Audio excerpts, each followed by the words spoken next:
Bandit romain. Le lendemain, Franz se réveilla le premier, et aussitôt réveillé, sonna. Le tintement de la clochette vibrait encore, lorsque maître Pastrini entra en personne. « Eh bien, dit l'autre triomphant, et sans même attendre que Franz l'interrogeât. Je m'en doutais bien hier, Excellence, quand je ne voulais rien vous promettre. Vous vous y êtes pris trop tard, il n'y a plus une seule calèche à Rome, pour les 3 derniers jours, s'entend. » Oui, reprit Franz, c'est-à-dire pour ceux où elle est absolument nécessaire. Qu'y a-t-il demanda Albert en entrant. Pas de calèche ? Justement, mon cher ami, répondit Franz. Et vous avez deviné du premier coup. Eh bien, voilà une jolie ville que votre ville éternelle. C'est-à-dire, Excellence, reprit maître Pastrini, qui désirait maintenir la capitale du monde chrétien dans une certaine dignité à l'égard de ses voyageurs, c'est-à-dire qu'il n'y a plus de calèche à partir de dimanche matin jusqu'à mardi soir. Mais d'ici là, vous en trouverez 50 si vous voulez. Ah, c'est déjà quelque chose, dit Albert. Nous sommes aujourd'hui jeudi, qui sait, d'ici à dimanche, ce qui peut arriver. Il arrivera 10 à 12 000 voyageurs, répondit Franz, lesquels rendront la difficulté plus grande encore. Mon ami, dit Morcerf, jouissons du présent et n'assombrissons pas l'avenir. Au moins, demanda Franz, nous pourrons avoir une fenêtre. Sur quoi ? Sur la rue du Cours, parbleu. Ah bien oui, une fenêtre, s'exclama maître Pastrini. Impossible, de toute impossibilité. Il en restait une au 5e étage du palais Doria, et elle a été louée à un prince russe pour 20 sequins par jour. Les 2 jeunes gens se regardaient d'un air stupéfait. Eh bien, mon cher, dit Franz à Albert, savez-vous ce qu'il y a de mieux à faire ? C'est de nous en aller passer le carnaval à Venise. Au moins là, si nous ne trouvons pas de voiture, nous trouverons des gondoles. Ah, ma foi non, s'écria Albert. J'ai décidé que je verrai le carnaval à Rome, et je l'y verrai. Fût-ce sur des échasses. Tiens, s'écria Franz, c'est une idée triomphante, surtout pour éteindre les Mocoletti. Nous nous déguiserons en polichinelles vampires ou en habitants des Landes, et nous aurons un succès fou. Leurs excellences désirent-elles toujours une voiture jusqu'à dimanche ? Parbleu, dit Albert. Est-ce que vous croyez que nous allons courir les rues de Rome à pied comme des clercs d'huissier ? Je vais m'empresser d'exécuter les ordres de leurs excellences, dit maître Pastrini. Seulement, je préviens que la voiture leur coûtera 6 piastres par jour. Et moi, mon cher monsieur Pastrini, dit Franz, moi qui ne suis pas notre voisin le millionnaire, je vous préviens à mon tour, qu'attendu que c'est la 4e fois que je viens à Rome, je sais le prix des calèches, jours ordinaires, dimanche et fête. Nous vous donnerons 12 piastres pour aujourd'hui, demain et après-demain, et vous aurez encore un fort joli bénéfice. Cependant, Excellence, dit maître Pastrini en essayant de se rebeller. Allez, mon cher hôte, allez, dit Franz, où je vais moi-même faire mon prix avec votre affettatore, qui est le mien aussi. C'est un vieil ami à moi, qui ne m'a déjà pas mal volé d'argent dans sa vie, et qui, dans l'espérance de m'en voler encore, en passera par un prix moindre que celui que je vous offre. Vous perdrez donc la différence, et ce sera de votre faute. Ne prenez pas cette peine, Excellence, dit maître Pastrini avec ce sourire du spéculateur italien qui s'avoue vaincu. Je ferai de mon mieux, et j'espère que vous serez content. À merveille. Voilà ce qui s'appelle parler. Quand voulez-vous la voiture ? Dans 1 heure. Dans 1 heure, elle sera à la porte. 1 heure après, effectivement, la voiture attendait les 2 jeunes gens. C'était un modeste fiacre que, vu la solennité de la circonstance, on avait élevé au rang de calèche. Mais, quelque médiocre apparence qu'il eût, les 2 jeunes gens se fussent trouvés bien heureux d'avoir un pareil véhicule pour les 3 derniers jours. « Excellence !» cria le Cicérone, en voyant Franz se mettre le nez à la fenêtre. « Faut-il faire approcher le carrosse du palais ?» Si habitué que fut Franz à l'emphase italienne, son premier mouvement fut de regarder autour de lui. Mais c'était bien à lui que ces paroles s'adressaient. Franz était l'excellence, le carrosse c'était le fiacre, le palais c'était l'hôtel de Londres. Tout le génie laudatif de la nation était dans cette seule phrase. Franz et Albert descendirent. Le carrosse s'approcha du palais. Leurs excellences allongèrent leurs jambes sur les banquettes. Le Cicérone sauta sur le siège de derrière. Où leurs excellences veulent-elles qu'on les conduise ? Mais à Saint-Pierre d'abord, et au Colisée ensuite, dit Albert en véritable Parisien. Mais Albert ne savait pas une chose, c'est qu'il faut 1 jour pour voir Saint-Pierre et 1 mois pour l'étudier. La journée se passa donc qu'à voir Saint-Pierre. Tout à coup, les 2 amis s'aperçurent que le jour baissait. Franz tira sa monture. Il était 4h30. On reprit aussitôt le chemin de l'hôtel. À la porte, Franz donna l'ordre au cocher de se tenir prêt à 8h. Il voulait faire voir à Albert le Colisée, au clair de la lune, comme il lui avait fait voir Saint-Pierre au grand jour. Lorsqu'on fait voir à un ami une ville qu'on a déjà vue, On y met la même coquetterie qu'à montrer une femme dont on a été l'amant. En conséquence, Franz traça au cocher son itinéraire. Il devait sortir par la porte del Popolo, longer la muraille extérieure et rentrer par la porte San Giovanni. Ainsi, le Colisée leur apparaissait sans préparation aucune, et sans que le Capitole, le Forum, l'arc de Septime Sévère, le temple d'Antonin et Faustine et la Via Sacra eussent servi de degrés, placés sur sa route pour le rapetisser. On se mit à table. Maître Pastrini avait promis à ses hôtes un festin excellent. Il leur donna un dîner passable. Il n'y avait rien à dire. À la fin du dîner, il entra lui-même. Franz crut d'abord que c'était pour recevoir ses compliments et s'apprêtait à les lui faire, lorsqu'au premier mot, il l'interrompit. « Excellence, dit-il, je suis flatté de votre approbation, mais ce n'était pas pour cela que j'étais monté chez vous. » « Était-ce pour nous dire que vous aviez trouvé une voiture ?» demanda Albert en allumant son cigare. « Encore moins, et même, Excellence, vous ferez bien de n'y plus penser et d'en prendre votre parti. À Rome, les choses se peuvent ou ne se peuvent pas. Quand on vous a dit qu'elles ne se pouvaient pas, c'est fini. À Paris, c'est bien plus commode. Quand cela ne se peut pas, on paye le double, et l'on a à l'instant même ce que l'on demande. J'entends dire cela à tous les Français, dit maître Pastrini, un peu piqué, ce qui fait que je ne comprends pas comment ils voyagent. Mais aussi, dit Albert, en poussant flegmatiquement sa fumée au plafond et en se renversant balancé sur les deux pieds, de derrière son fauteuil, ce sont les fous et les niais, comme nous, qui voyagent. Les gens sensés ne quittent pas leur hôtel de la rue du Helder, le boulevard de Gand et le café de Paris.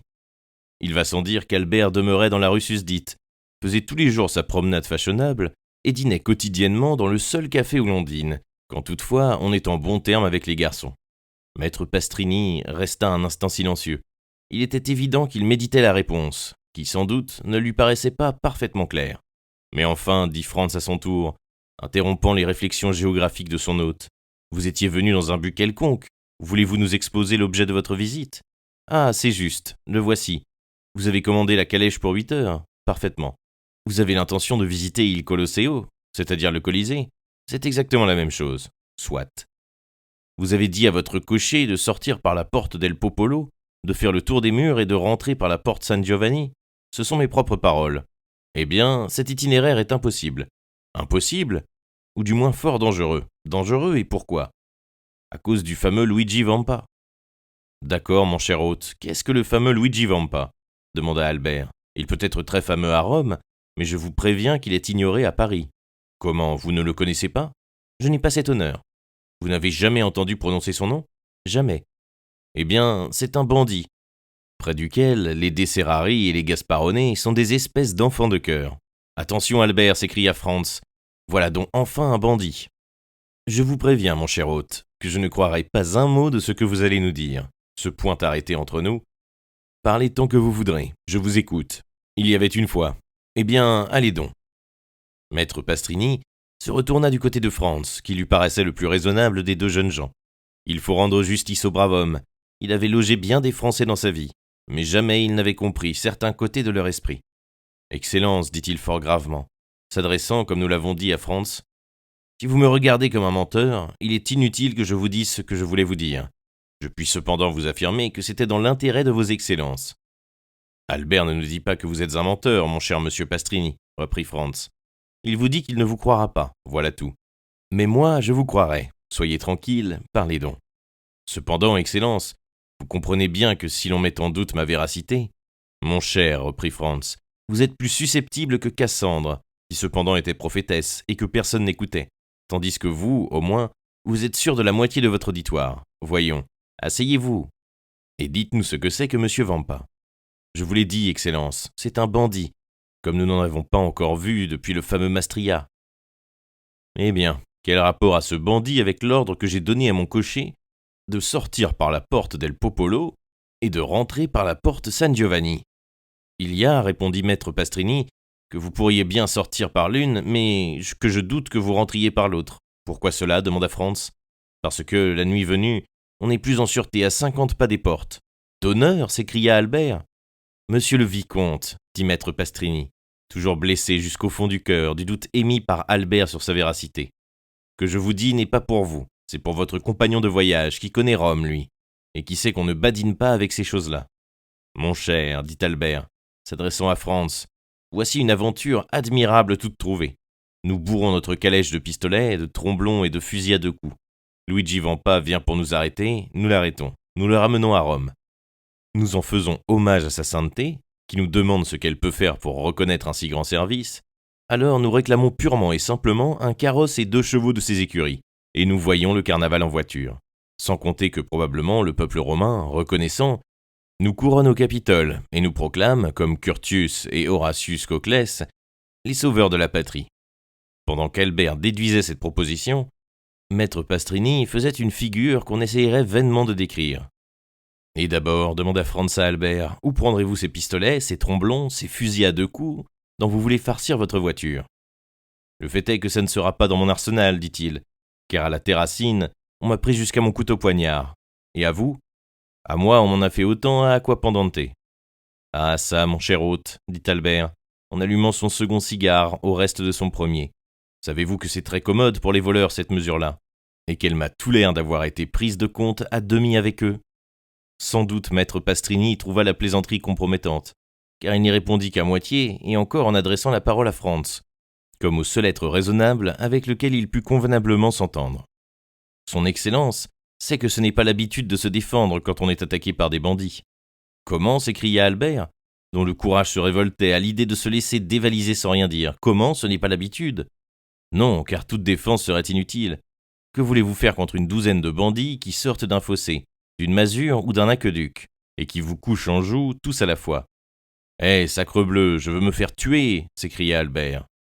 L'aubergiste retourna vers Franz, d'un air qui voulait dire « Décidément, Excellence, votre camarade est fou. »« Mon cher Albert, reprit Franz, votre réponse est sublime, et vaut le qu'il mourut du vieux Corneille. Seulement, quand Horace répondait cela, il s'agissait du salut de Rome, et la chose en valait la peine. Mais quant à nous, remarquez qu'il s'agit simplement d'un caprice à satisfaire, et qu'il serait ridicule, pour un caprice, de risquer notre vie. »« Ah, père Bacco !» s'écria maître Pastrini, « à la bonne heure. Voilà ce qui s'appelle parler. » Albert se versa un verre de Lacryma Christi, qu'il but à petits coups en grommelant des paroles inintelligibles. « Eh bien, maître Pastrini, reprit Franz, maintenant que voilà mon compagnon calmé, et que vous avez pu apprécier mes dispositions pacifiques, maintenant, voyons qu'est-ce que le seigneur Luigi Vampa. Est-il berger ou patricien ? Est-il jeune ou vieux ? Est-il petit ou grand ? Dépeignez-nous-le, afin que si nous le rencontrions par hasard dans le monde, comme Jean Bogart ou Lara, nous puissions au moins le reconnaître. Vous ne pouvez pas mieux vous adresser qu'à moi, Excellence, pour avoir des détails exacts, car j'ai connu Luigi Vampa tout enfant. Et un jour que j'étais tombé moi-même dans ses mains, en allant de Ferentino à Alatri, il se souvint, heureusement pour moi, de notre ancienne connaissance. Il me laissa aller, non seulement sans me faire payer de rançon, mais encore après m'avoir fait cadeau d'une fort belle montre et m'avoir raconté son histoire. « Voyons la montre, dit Albert. » Maître Pastrini tira de son gousset une magnifique breguet, portant le nom de son auteur, le timbre de Paris et une couronne de comte. « Voilà, dit-il. »« Peste, fit Albert. Je vous en fais mon compliment. J'ai la pareille à peu près. » Il tira sa montre de la poche de son gilet, et elle m'a coûté 3000 francs. « Voyons l'histoire, dit Franz à son tour, en tirant un fauteuil et en faisant signe à maître Pastrini de s'asseoir. « Leurs excellences permettent, dit l'hôte. »« Pardieu, dit Albert, vous n'êtes pas un prédicateur, mon cher, pour parler debout. » L'hôtelier s'assit, après avoir fait à chacun de ses futurs auditeurs un salut respectueux, lequel avait pour but d'indiquer qu'il était prêt à leur donner sur Luigi Vampa les renseignements qu'ils demandaient.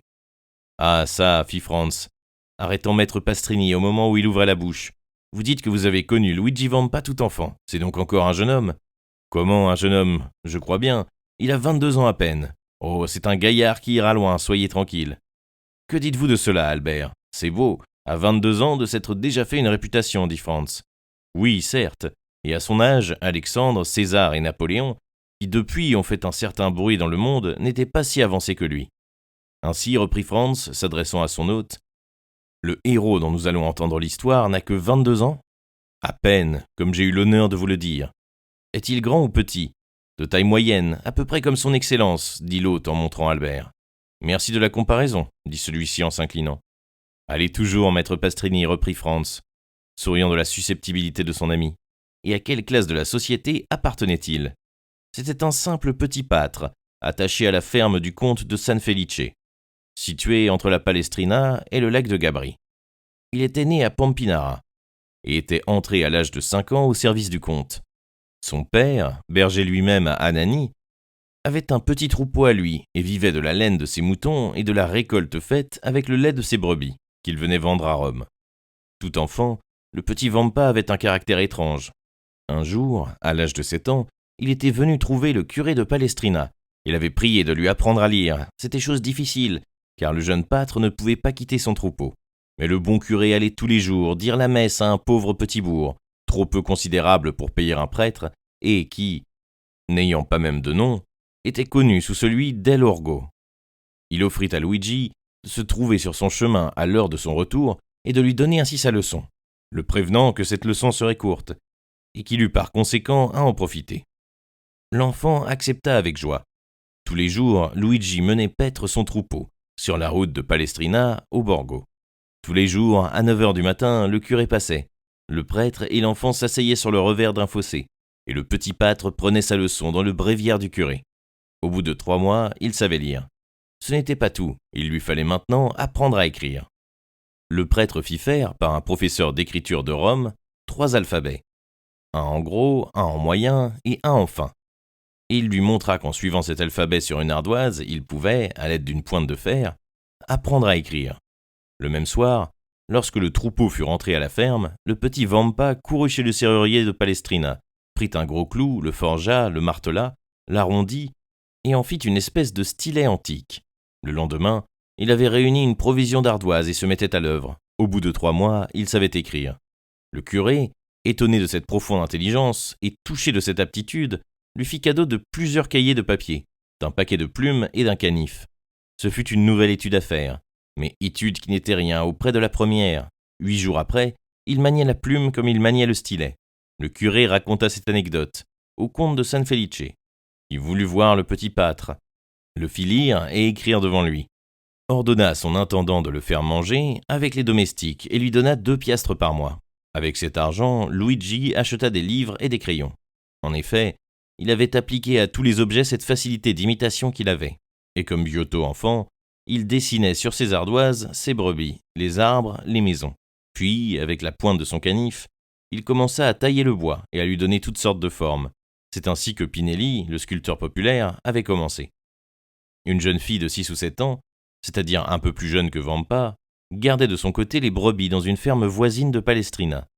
Elle était orpheline, née à Valmontone, et s'appelait Teresa. Les 2 enfants se rencontraient, s'asseyaient l'un près de l'autre, laissaient leurs troupeaux se mêler, et paître ensemble, causaient, riaient et jouaient. Puis, le soir, on démêlait les moutons du comte de San Felice de ceux du baron de Cervetri. Et les enfants se quittaient pour revenir à leurs fermes respectives, en se promettant de se retrouver le lendemain matin. Le lendemain, ils tenaient parole, et grandissaient ainsi côte à côte. Vampa atteignit 12 ans, et la petite Teresa 11. Cependant, leurs instincts naturels se développaient. À côté du goût des arts que Luigi avait poussé aussi loin qu'il le pouvait faire dans l'isolement, il était triste par boutade, ardent par secousse, colère par caprice, railleur toujours. Aucun des jeunes garçons de Pampinara, de Palestrina ou de Valmontone n'avait pu non seulement prendre aucune influence sur lui, mais encore devenir son compagnon. Son tempérament volontaire, toujours disposé à exiger, sans jamais vouloir se plier à aucune concession, écartait de lui tout mouvement amical, toute démonstration sympathique. Teresa seule commandait d'un mot, d'un regard, d'un geste, à ce caractère entier, qui pliait sous la main d'une femme et qui, sous celle de quelque homme que ce fût, se serait raidi jusqu'à rompre. Teresa était, au contraire, vive, alerte et gaie, mais coquette à l'excès. Les 2 piastres que donnait à Luigi l'intendant du comte de San Felice, le prix de tous les petits ouvrages sculptés qu'il vendait aux marchands de joujoux de Rome, passait en boucles d'oreilles de perles, en colliers de verre, en aiguilles d'or. Aussi, grâce à cette prodigalité de son jeune ami, Teresa était la plus belle et la plus élégante paysanne des environs de Rome.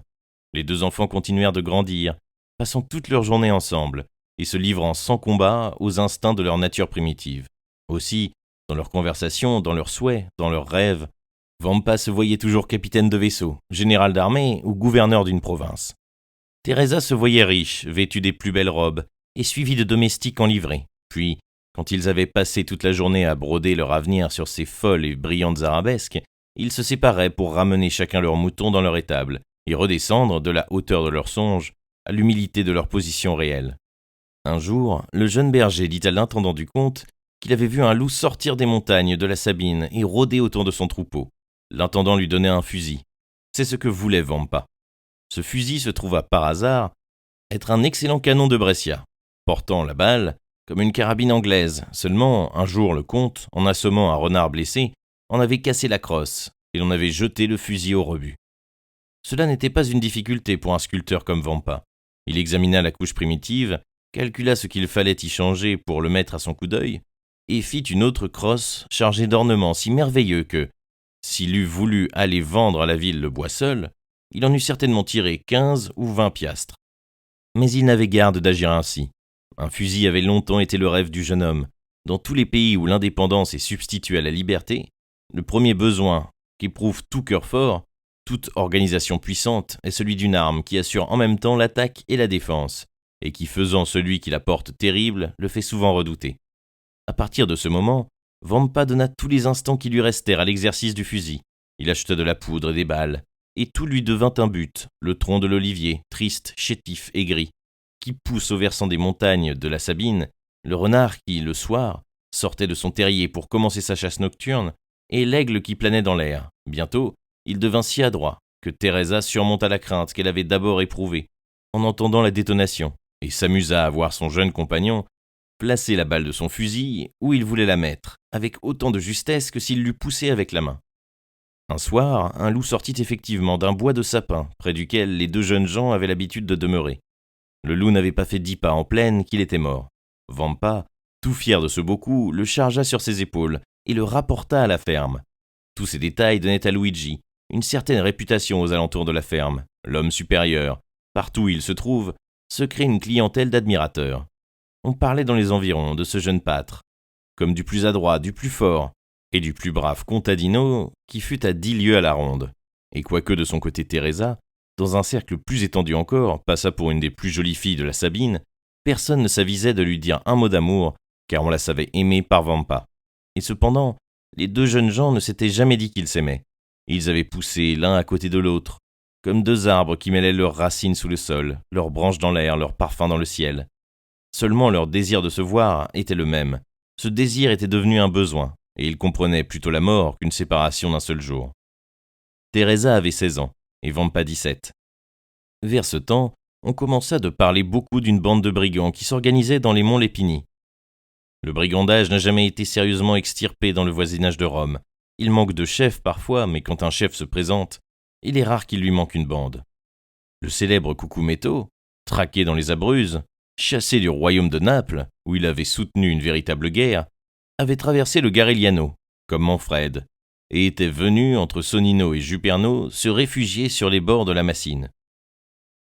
C'était lui qui s'occupait à réorganiser une troupe, et qui marchait sur les traces de De Cessaris et de Gasparone, qu'il espérait bientôt surpasser. Plusieurs gens de Palestrina, de Frascati et de Pamparina disparurent. On s'inquiéta d'eux d'abord, puis bientôt on sut qu'ils étaient allés rejoindre la bande de Cucumetto. Au bout de quelque temps, Cucumetto devint l'objet de l'attention générale. On citait de ce chef de bandits des traits d'audace extraordinaires et de brutalité révoltante. Un jour, il enleva une jeune fille. C'était la fille de l'arpenteur de Frosinone. Les lois des bandits sont positives. Une jeune fille est à celui qui l'enlève d'abord, puis les autres la tirent au sort, et la malheureuse sert au plaisir de toute la troupe, jusqu'à ce que les bandits l'abandonnent ou qu'elle meure. Lorsque les parents sont assez riches pour la racheter, on envoie un messager qui traite de la rançon. La tête de la prisonnière répond de la sécurité de l'émissaire. Si la rançon est refusée, la prisonnière est condamnée irrévocablement. La jeune fille avait son amant dans la troupe de Cucumetto. Il s'appelait Carlini. En reconnaissant le jeune homme, elle tendit les bras vers lui et se crut sauvée. Mais le pauvre Carlini, en la reconnaissant, lui, sentit son cœur se briser, car il se doutait bien du sort qui attendait sa maîtresse. Cependant, comme il était le favori de Cucumetto, comme il avait partagé ses dangers depuis 3 ans, comme il lui avait sauvé la vie en abattant d'un coup de pistolet un carabinier qui avait déjà le sabre levé sur sa tête, il espéra que Cucumetto aurait quelque pitié de lui. Il prit donc le chef à part, tandis que la jeune fille, assise contre le tronc d'un grand pin qui s'élevait au milieu d'une clairière de la forêt, s'était fait un voile de la coiffure pittoresque des paysannes romaines et cachait son visage au regard luxurieux des bandits. Là, il lui raconta tout, ses amours avec la prisonnière, leur serment de fidélité, et comment chaque nuit, depuis qu'ils étaient dans les environs, ils se donnaient rendez-vous dans une ruine. Ce soir-là, justement, Cucumetto avait envoyé Carlini dans un village voisin. Il n'avait pas su se trouver au rendez-vous, mais Cucumetto s'y était trouvé, par hasard, disait-il, et c'est alors qu'il avait enlevé la jeune fille. Carlini supplia son chef de faire une exception en sa faveur et de respecter Rita, lui disant que le père était riche et qu'il payerait une bonne rançon. Cucumetto parut se rendre aux prières de son ami et le chargea de trouver un berger qu'on put envoyer chez le père de Rita à Frosinone. Alors Carlini s'approcha tout joyeux de la jeune fille, lui dit qu'elle était sauvée et l'invita à écrire à son père une lettre, dans laquelle elle raconterait ce qui lui était arrivé et lui annoncerait que sa rançon était fixée à 300 piastres. On donnait pour tout délai au père 12 heures, c'est-à-dire jusqu'au lendemain, 9 heures du matin. La lettre écrite, Carlini s'en empara aussitôt et courut dans la plaine pour chercher un messager. Il trouva un jeune pâtre qui parquait son troupeau. Les messagers naturels des bandits sont les bergers, qui vivent entre la ville et la montagne, entre la vie sauvage et la vie civilisée. Le jeune berger partit aussitôt, promettant d'être avant 1 heure à Frosinone. Carlini revint tout joyeux pour rejoindre sa maîtresse et lui annoncer cette bonne nouvelle. Il trouva la troupe dans la clairière, où elle soupait joyeusement des provisions que les bandits levaient sur les paysans, comme tribut seulement. Au milieu de ces gais convives, il chercha vainement Cucumetto et Rita. Il demanda où ils étaient. Les bandits répondirent par un grand éclat de rire. Une sueur froide coula sur le front de Carlini, et il sentit l'angoisse qui le prenait aux cheveux. Il renouvela sa question. Un des convives remplit un verre de vin d'Orvieto et lui tendit en disant « À la santé du brave Cucumetto et de la belle Rita ». En ce moment, Carlini crut entendre un cri de femme, il devina tout. Il prit le verre, le brisa sur la face de celui qui le lui présentait et s'élança dans la direction du cri. Au bout de 100 pas, au détour d'un buisson, il trouva Rita, évanouie dans les bras de Cucumetto. En apercevant Carlini, Cucumetto se leva, tenant un pistolet de chaque main. Les deux bandits se regardèrent un instant. L'un le sourire de la luxure sur les lèvres, l'autre la pâleur de la mort sur le front. On eût cru qu'il allait se passer entre ces deux hommes quelque chose de terrible, mais peu à peu les traits de Carlini se détendirent. Sa main, qu'il avait portée à un de ses pistolets de sa ceinture, retomba près de lui, pendant à son côté. Rita était couchée entre deux. La lune éclairait cette scène. « Eh bien, lui dit Cucumetto, as-tu fait la commission dont tu t'étais chargé ?»« Oui, capitaine, répondit Carlini. Et demain, avant 9 heures, le père de Rita sera ici avec l'argent. À merveille. En attendant, nous allons passer une joyeuse nuit. Cette jeune fille est charmante, et tu as en vérité bon goût, maître Carlini. Aussi, comme je ne suis pas égoïste, nous allons retourner auprès des camarades et tirer au sort à qui elle appartiendra maintenant. Ainsi vous êtes décidé à l'abandonner à la loi commune, demanda Carlini. Et pourquoi ferait-on exception en sa faveur? J'avais cru qu'à ma prière. Et qu'es-tu plus que les autres? C'est juste. Mais sois tranquille, reprit Cucumetto en riant. Un peu plus tôt, un peu plus tard, ton tour viendra. Les dents de Carlini se serraient à se briser. Allons, dit Cucumetto, en faisant un pas vers les convives. Viens-tu? Je vous suis. Cucumetto s'éloigna sans perdre de vue Carlini, car sans doute il craignait qu'il ne le frappât par derrière. Mais rien dans le bandit ne dénonçait une intention hostile. Il était debout, les bras croisés, près de Rita toujours évanouie. Un instant, l'idée de Cucumetto fut que le jeune homme allait la prendre dans ses bras et s'enfuir avec elle. Mais peu lui importait maintenant. Il avait eu de Rita ce qu'il voulait. Et quant à l'argent, 300 piastres répartis à la troupe, faisait une si pauvre somme qu'il s'en souciait médiocrement. Il continua donc sa route vers la clairière, mais à son grand étonnement, Carlini y arriva presque aussitôt que lui. « Le tirage au sort, le tirage au sort !» crièrent tous les bandits en apercevant le chef.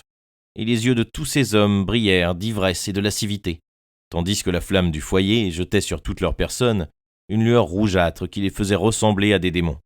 Ce qu'ils demandaient était juste. Aussi le chef fit de la tête un signe annonçant qu'il acquiesçait à leur demande. On mit tous les noms dans un chapeau, celui de Carlini comme ceux des autres, et le plus jeune de la bande tira de l'urne improvisée un bulletin. Ce bulletin portait le nom de Diavolaccio. C'était celui-là même qui avait proposé à Carlini la santé du chef, et à qui Carlini avait répondu en lui brisant le verre sur la figure. Une large blessure, ouverte de la tempe à la bouche, laissait couler le sang à flots. Diavolaccio, se voyant ainsi favorisé de la fortune, poussa un éclat de rire. « Capitaine, dit-il, tout à l'heure, Carlini n'a pas voulu boire à votre santé. Proposez-lui de boire à la mienne. Il aura peut-être plus de condescendance pour vous que pour moi. » Chacun s'attendait à une explosion de la part de Carlini. Mais, au grand étonnement de tous, il prit un verre d'une main, un fiasco de l'autre, puis remplissant le verre, « À ta santé, Diavolaccio », dit-il d'une voix parfaitement calme. et il avala le contenu du verre sans que sa main tremblât. Puis, s'asseyant près du feu, « Ma part de souper, dit-il. La course que je viens de faire m'a donné de l'appétit. »« Vive Carlini !» s'écrièrent les brigands. « À la bonne heure. Voilà ce qui s'appelle prendre la chose en bon compagnon. » Et tous reformèrent le cercle autour du foyer, tandis que Diavolaccio s'éloignait. Carlini mangeait et buvait comme si rien ne s'était passé. Les bandits le regardaient avec étonnement, ne comprenant rien à cette impassibilité, lorsqu'ils entendirent derrière eux retentir sur le sol un pas alourdi. Ils se retournèrent et aperçurent Diavolaccio tenant la fille entre ses bras. Elle avait la tête renversée, et ses longs cheveux pendaient jusqu'à terre. À mesure qu'ils entraient dans le cercle de la lumière projetée par le foyer, on s'apercevait de la pâleur de la jeune fille et de la pâleur du bandit. Cette apparition avait quelque chose de si étrange et de si solennel que chacun se leva, excepté Carlini qui resta assis et continua de boire et de manger comme si rien ne se passait autour de lui. Diavolaccio continuait de s'avancer au milieu du plus profond silence et déposa Rita aux pieds du capitaine.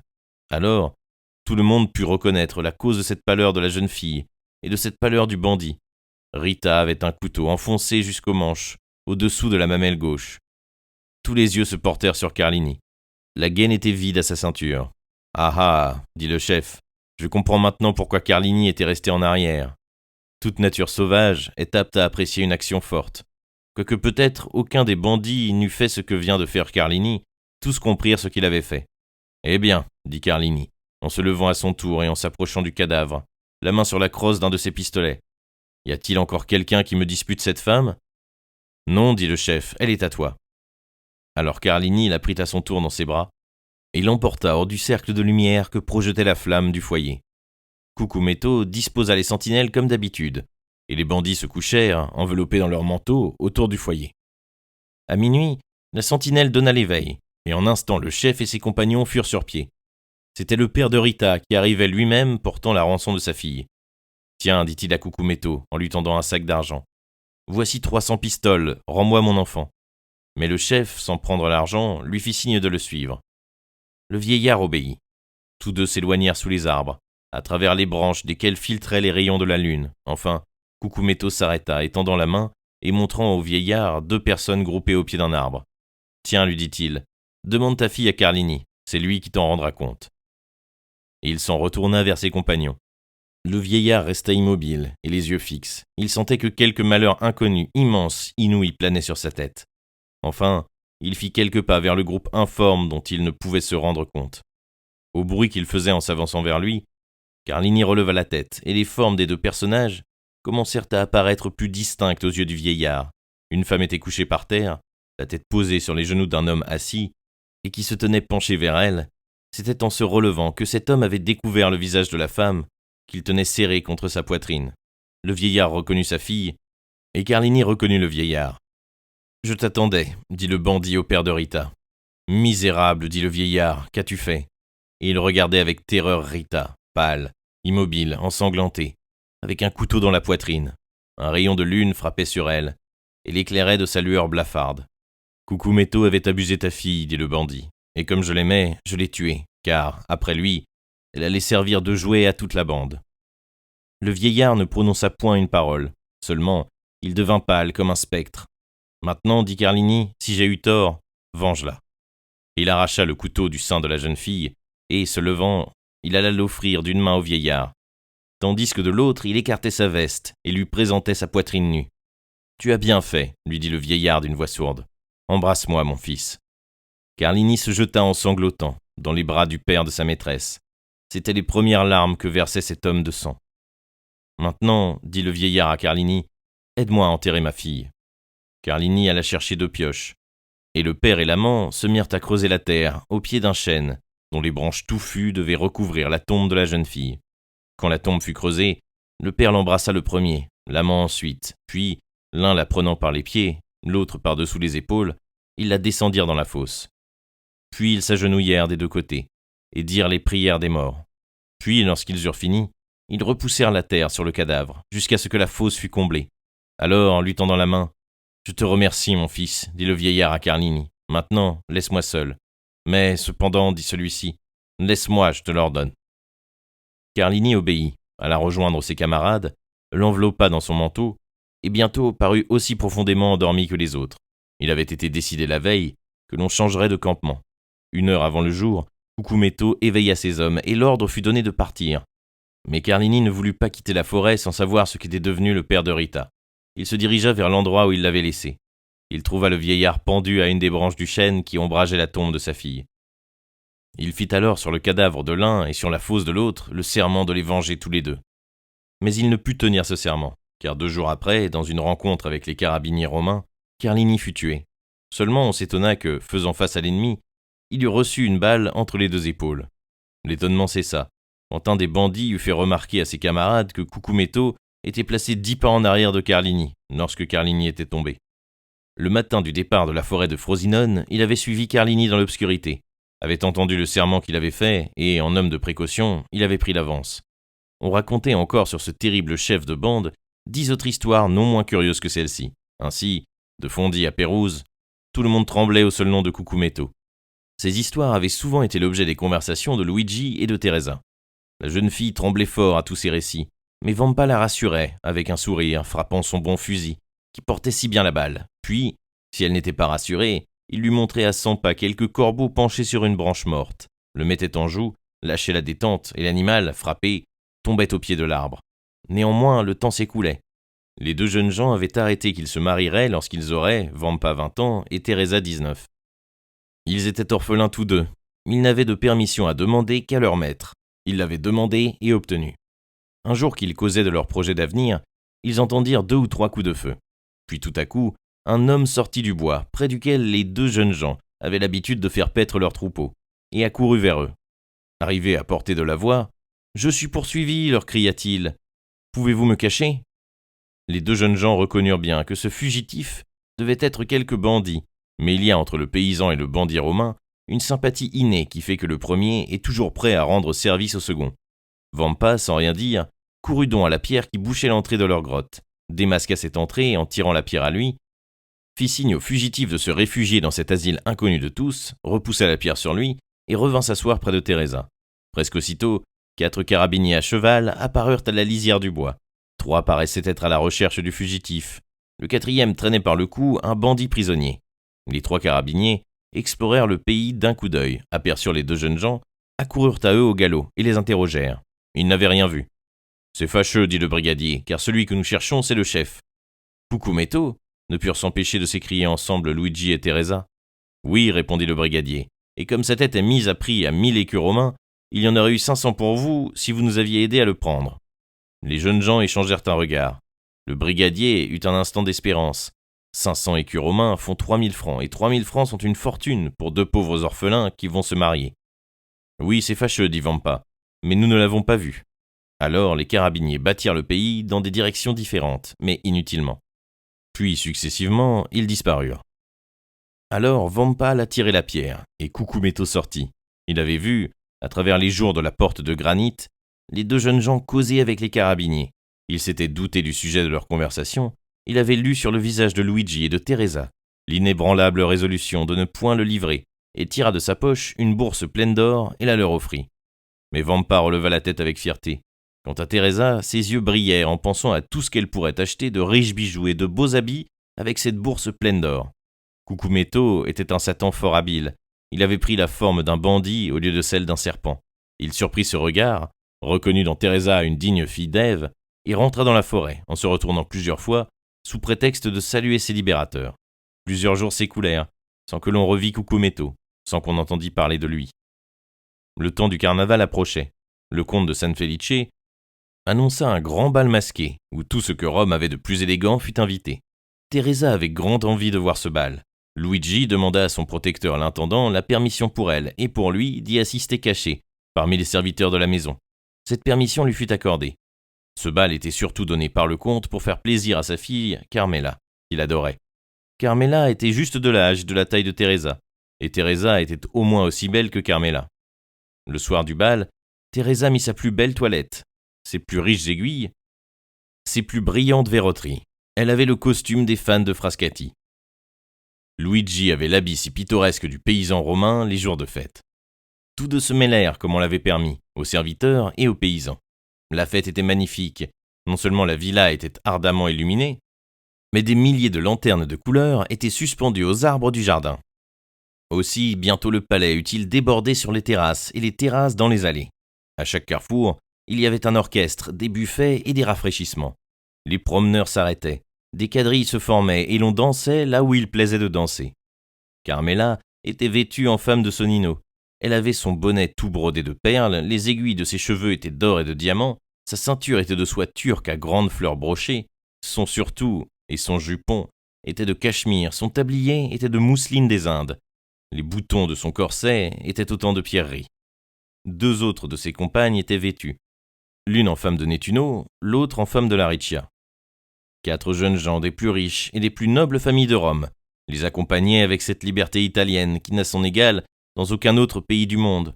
Ils étaient vêtus de leur côté en paysans d'Albano, de Velletri, de Civita Castellana et de Sora. Il va sans dire que ces costumes de paysans, comme ceux de paysannes, étaient resplendissants d'or et de pierreries. Il vint à Carmela l'idée de faire un quadrille uniforme. Seulement, il manquait une femme. Carmela regardait tout autour d'elle. Pas une de ses invitées n'avait un costume analogue au sien et à ceux de ses compagnes. Le comte de San Felice lui montra, au milieu des paysannes, Teresa, appuyée au bras de Luigi. « Est-ce que vous permettez, mon père » dit Carmela. « Sans doute, répondit le comte. Ne sommes-nous pas en carnaval » Carmela se pencha vers un jeune homme qui l'accompagnait en causant et lui dit quelques mots, tout en lui montrant du doigt la jeune fille. Le jeune homme suivit des yeux la jolie main qui lui servait de conductrice, fit un geste d'obéissance et vint inviter Teresa à figurer au quadrille dirigé par la fille du comte. Teresa sentit comme une flamme qui lui passait sur le visage. Elle interrogea du regard Luigi. Il n'y avait pas moyen de refuser. Luigi laissa lentement glisser le bras de Teresa, qu'il tenait sous le sien, et Teresa, s'éloignant, conduite par son élégant cavalier, vint prendre, toute tremblante, sa place au quadrille aristocratique. Certes, aux yeux d'un artiste, l'exact et sévère costume de Teresa eût eu un bien autre caractère que celui de Carmela et de ses compagnes, mais Teresa était une jeune fille frivole et coquette. Les broderies de la mousseline, les palmes de la ceinture, l'éclat du cachemire l'éblouissaient, le reflet des saphirs et des diamants la rendait folle. De son côté, Luigi sentait naître en lui un sentiment inconnu. C'était comme une douleur sourde qui le mordait au cœur d'abord, et de là, toute frémissante, courait par ses veines et s'emparait de tout son corps. Il suivit des yeux les moindres mouvements de Teresa et de son cavalier. Lorsque leurs mains se touchaient, il ressentait comme des éblouissements. Ses artères battaient avec violence, et l'on eût dit que le son d'une cloche vibrait à ses oreilles. Lorsqu'ils se parlaient, quoique Teresa écoutât, timide et les yeux baissés, le discours de son cavalier, comme Luigi lisait dans les yeux ardents du beau jeune homme que ses discours étaient des louanges, il lui semblait que la terre tournait sous lui, et que toutes les voix de l'enfer lui soufflaient des idées de meurtre et d'assassinat. Alors, craignant de se laisser emporter à sa folie, il se cramponnait d'une main à la charmille contre laquelle il était debout, et de l'autre, il serrait d'un mouvement convulsif le poignard aux manches sculptées, qui était passé dans sa ceinture et que, sans s'en apercevoir, il tirait quelquefois presque entier du fourreau. Luigi était jaloux. Il sentait qu'emporté par sa nature coquette et orgueilleuse, Teresa pouvait lui échapper. Mais cependant, la jeune paysanne, timide et presque effrayée d'abord, s'était bientôt remise. Nous avons dit que Teresa était belle. Ce n'est pas tout. Teresa était gracieuse, de cette grâce sauvage, bien autrement puissante que notre grâce minaudière et affectée. Elle eut presque les honneurs du quadrille. Et si elle fut envieuse de la fille du comte de San Felice, nous n'oserions pas dire que Carmela ne fut pas jalouse d'elle. Aussi fut-ce avec force compliment que son beau cavalier la reconduisit à la place où il l'avait prise, et où l'attendait Luigi. 2 ou 3 fois, pendant la contredanse, la jeune fille avait jeté un regard sur lui, et à chaque fois qu'elle l'avait vu pâle et les traits crispés, une fois même la lame de son couteau, à moitié tirée de sa gaine, avait ébloui ses yeux comme un sinistre éclair. Ce fut donc presque en tremblant qu'elle reprit le bras de son amant. Le quadrille avait eu le plus grand succès. Il était évident qu'il était question d'en faire une seconde édition. Carmela seule s'y opposait. Mais le comte de San Felice pria sa fille si tendrement qu'elle finit par y consentir. Aussitôt, un des cavaliers s'avança pour inviter Teresa, sans laquelle il était impossible que la contredanse eût lieu. Mais la jeune fille avait déjà disparu. En effet, Luigi ne s'était pas senti la force de supporter une seconde épreuve et, moitié par persuasion, moitié par force, il avait entraîné Teresa vers un autre point du jardin. Teresa avait cédé bien malgré elle, mais elle avait vu, à la figure bouleversée du jeune homme, elle comprenait à son silence entrecoupé de tressaillements nerveux, que quelque chose d'étrange se passait en lui. Elle-même n'était pas exempte d'une agitation intérieure, et sans avoir cependant rien fait de mal, Elle comprenait que Luigi était en droit de lui faire des reproches, sur quoi elle l'ignorait. Mais elle ne sentait pas moins que ces reproches seraient mérités. Cependant, au grand étonnement de Teresa, Luigi demeura muet, et pas une parole n'entr'ouvrit ses lèvres pendant tout le reste de la soirée. Seulement, lorsque le froid de la nuit eut chassé les invités des jardins, et que les portes de la ville se furent refermées sur eux pour une fête intérieure, il reconduisit Teresa. Puis, comme elle allait rentrer chez elle, « Teresa, dit-il, à quoi pensais-tu lorsque tu dansais, en face de la jeune comtesse de San Felice ?»« Je pensais, répondit la jeune fille dans toute la franchise de son âme, que je donnerais la moitié de ma vie pour avoir un costume comme celui qu'elle portait. Et que te disait ton cavalier ? Il me disait qu'il ne tiendrait qu'à moi de l'avoir, et que je n'avais qu'un mot à dire pour cela. Il avait raison, dit Luigi. Le désires-tu aussi ardemment que tu le dis ? Oui. Eh bien, tu l'auras. La jeune fille, étonnée, leva la tête pour le questionner, mais son visage était si sombre et si terrible que la parole se glaça sur ses lèvres. D'ailleurs, en disant ces paroles, Luigi s'était éloigné. Teresa le suivit des yeux dans la nuit tant qu'elle put l'apercevoir, puis, lorsqu'il eut disparu, elle rentra chez elle en soupirant. Cette même nuit, il arriva un grand événement par l'imprudence sans doute de quelques domestiques qui avaient négligé d'éteindre les lumières. Le feu prit à la villa San Felice, juste dans les dépendances de l'appartement de la belle Carmela. Réveillée au milieu de la nuit par la lueur des flammes, elle avait sauté au bas de son lit, s'était enveloppée de sa robe de chambre et avait essayé de fuir par la porte. Mais le corridor par lequel il fallait passer était déjà en proie à l'incendie. Alors, elle était rentrée dans sa chambre, appelant à grands cris au secours, quand tout à coup sa fenêtre, située à 20 pieds du sol, s'était ouverte. Un jeune paysan s'était élancé dans l'appartement, l'avait prise dans ses bras et, avec une force et une adresse surhumaines, l'avait transportée sur le gazon de la pelouse, où elle s'était évanouie. Lorsqu'elle avait repris ses sens, son père était devant elle. Tous les serviteurs l'entouraient, lui portant des secours. Une aile tout entière de la villa était brûlée, mais qu'importait, puisque Carmela était saine et sauve. On chercha partout son libérateur, mais son libérateur ne reparut point. On le demanda à tout le monde, mais personne ne l'avait vu. Quant à Carmela, elle était si troublée qu'elle ne l'avait point reconnu. Au reste, comme le comte était immensément riche, à part le danger qu'avait couru Carmela et qui lui parut, par la manière miraculeuse dont elle y avait échappé, plutôt une nouvelle faveur de la Providence qu'un malheur réel, la perte occasionnée par les flammes fut peu de chose pour lui. Le lendemain, à l'heure habituelle, les deux jeunes gens se retrouvèrent à la lisière de la forêt. Luigi était arrivé le premier. Il vint au-devant de la jeune fille avec une grande gaieté. Il semblait avoir complètement oublié la scène de la veille. Teresa était visiblement pensive, mais en voyant Luigi ainsi disposé, elle affecta de son côté l'insouciance rieuse qui était le fond de son caractère, quand quelque passion ne le venait pas troubler. Luigi prit le bras de Teresa sous le sien et la conduisit jusqu'à la porte de la grotte. Là, il s'arrêta. La jeune fille, comprenant qu'il y avait quelque chose d'extraordinaire, le regarda fixement. « Teresa, dit Luigi, hier soir tu m'as dit que tu donnerais tout au monde pour avoir un costume pareil à celui de la fille du comte. »« Oui, dit Teresa, avec étonnement, mais j'étais folle de faire un pareil souhait. »« Et moi, je t'ai répondu, c'est bien, tu l'auras. »« Oui, reprit la jeune fille, dont l'étonnement croissait à chaque parole de Luigi. Mais tu as répondu cela sans doute pour me faire plaisir. Je ne t'ai jamais rien promis que je ne te l'ai bien donné. Teresa, dit orgueilleusement Luigi, entre dans la grotte et habille-toi.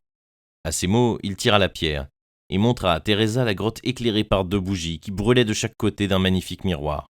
Sur la table rustique faite par Luigi était étalé le collier de perles et les épingles de diamants. Sur une chaise à côté était déposé le reste du costume. Teresa poussa un cri de joie, et sans s'informer d'où venait ce costume, sans prendre le temps de remercier Luigi, elle s'élança dans la grotte, transformée en cabinet de toilette. Derrière elle, Luigi repoussa la pierre, car il venait d'apercevoir, sur la crête d'une petite colline, qui empêchait que de la place où il était, on ne vit Palestrina, un voyageur à cheval, qui s'arrêta un instant comme incertain de sa route, se dessinant sur l'azur du ciel, avec cette netteté de contour particulière au lointain des pays méridionaux. En apercevant Luigi, le voyageur mit son cheval au galop et vint à lui. Luigi ne s'était pas trompé. Le voyageur, qui allait de Palestrina à Tivoli, était dans le doute de son chemin. Le jeune homme le lui indiqua, mais, comme à un quart de mille de là, la route se divisait en 3 sentiers, et qu'arrivé à ces 3 sentiers, le voyageur pouvait de nouveau s'égarer, il pria Luigi de lui servir de guide.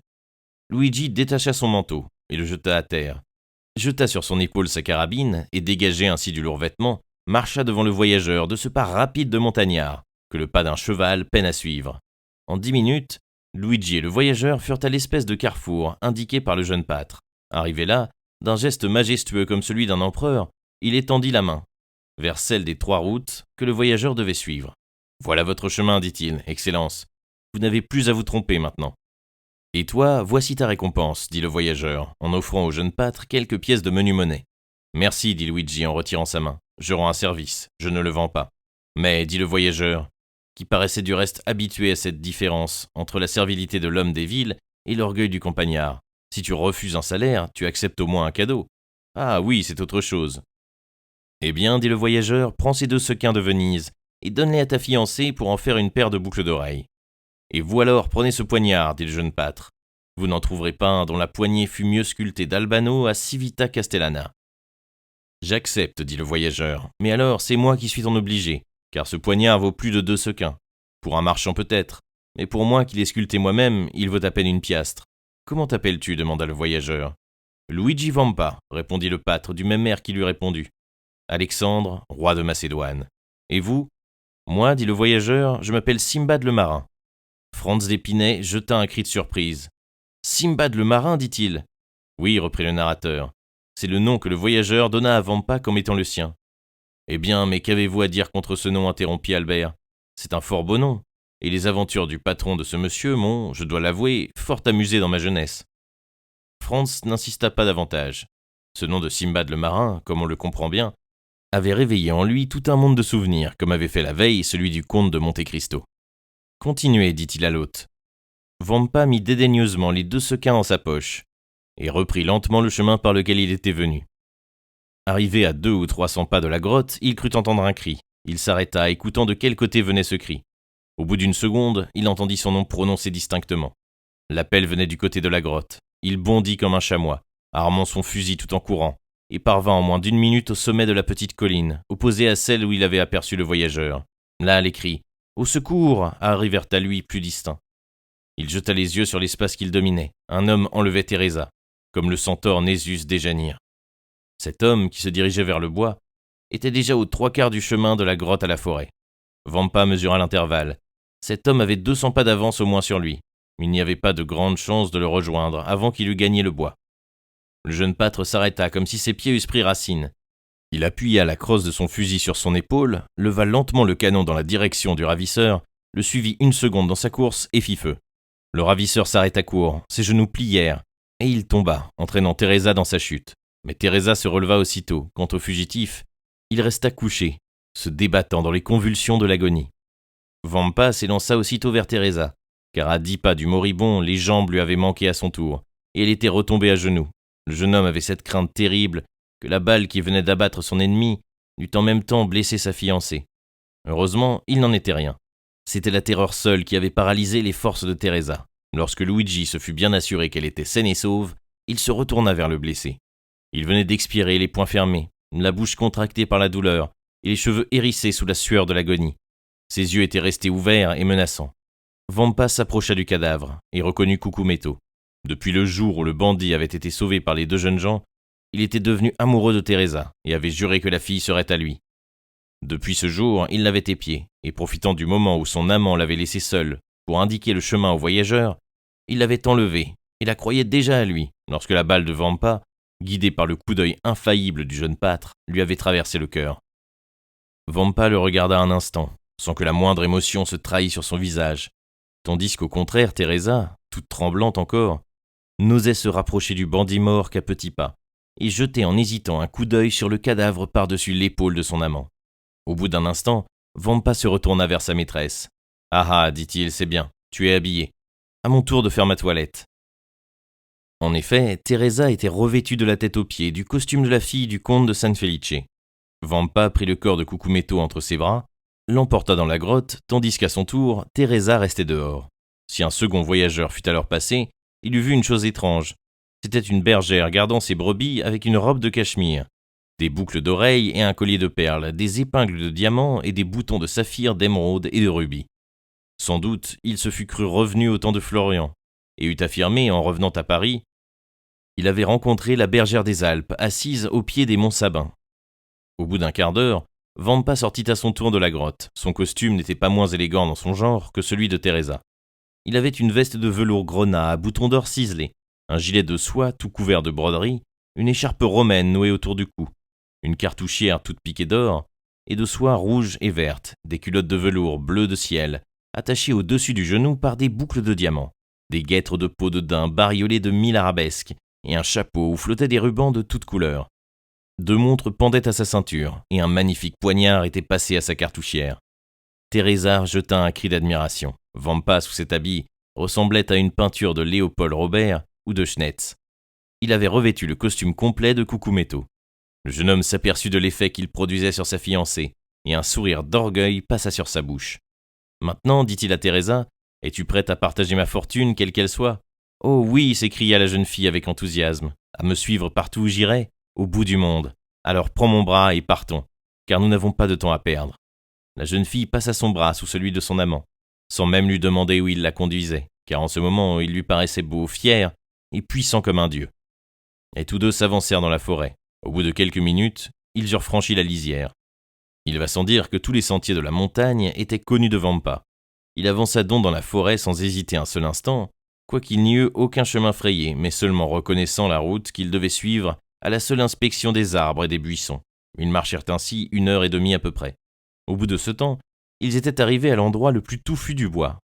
Un torrent, dont le lit était à sec, conduisait dans une gorge profonde. Vampa prit cet étrange chemin, qui, encaissé entre 2 rives et rembruni par l'ombre épaisse des pins, semblait, moins la descente facile, ce sentier de l'Averne dont parle Virgile. Teresa, redevenue craintive, à l'aspect de ce lieu sauvage et désert, se serrait contre son guide, sans dire une parole, mais comme elle le voyait marcher toujours d'un pas égal, comme un calme profond rayonnait sur son visage, elle avait elle-même la force de dissimuler son émotion. Tout à coup, à 10 pas d'eux, un homme sembla se détacher d'un arbre derrière lequel il était caché, et mettant Vampa en joue. « Pas un pas de plus, cria-t-il, ou tu es mort. »« Allons donc, dit Vampa, en levant la main avec un geste de mépris, tandis que Teresa, ne dissimulant plus sa terreur, se pressait contre lui. « Est-ce que les loups se déchirent entre eux ? Qui es-tu ? Demanda la sentinelle. « Je suis Luigi Vampa, le berger de la ferme de San Felice. Que veux-tu ?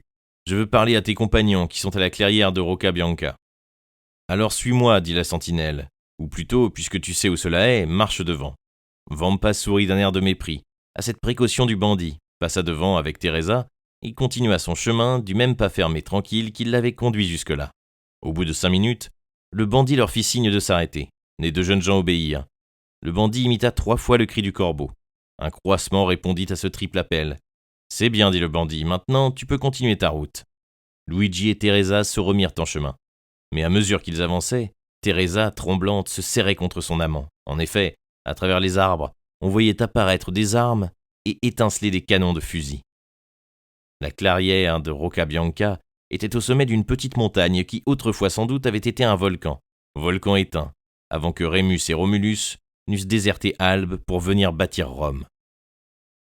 Teresa et Luigi atteignirent le sommet et se trouvèrent au même instant en face d'une vingtaine de bandits.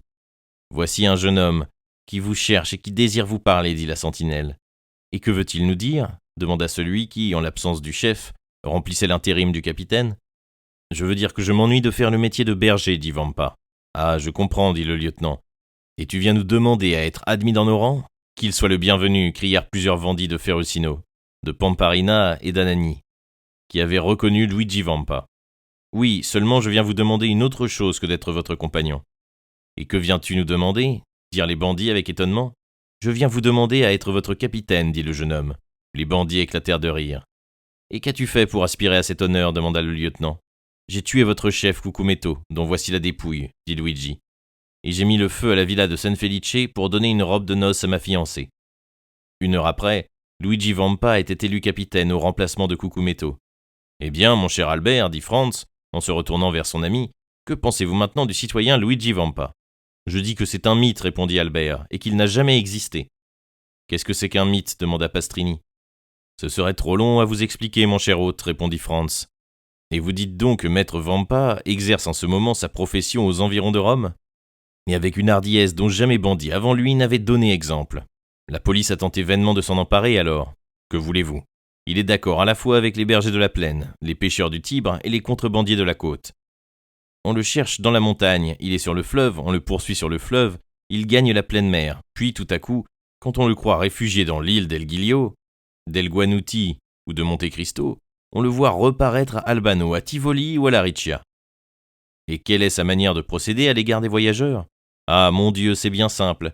Selon la distance où l'on est de la ville, il leur donne 8 heures, 12 heures, un jour pour payer leur rançon. Puis, ce temps écoulé, il accorde 1 heure de grâce. À la 60e minute de cette heure, s'il n'a pas l'argent, il fait sauter la cervelle du prisonnier d'un coup de pistolet, ou lui plante son poignard dans le cœur, et tout est dit. Eh bien, Albert, demanda Franz à son compagnon, êtes-vous toujours disposé à aller au Colisée par les boulevards extérieurs ? Parfaitement, dit Albert, si la route est plus pittoresque. En ce moment, 9 heures sonnèrent, la porte s'ouvrit et notre cocher parut. Excellence, dit-il, la voiture vous attend. Eh bien, dit Franz, en ce cas, au Colisée. Par la porte del Popolo, Excellence, ou par les rues ? Par les rues, morbleu, par les rues, s'écria Franz. Ah, mon cher, dit Albert, en se levant à son tour et en allumant son 3e cigare. En vérité, je vous croyais plus brave que cela. Sur ce, les 2 jeunes gens descendirent l'escalier et montèrent en voiture.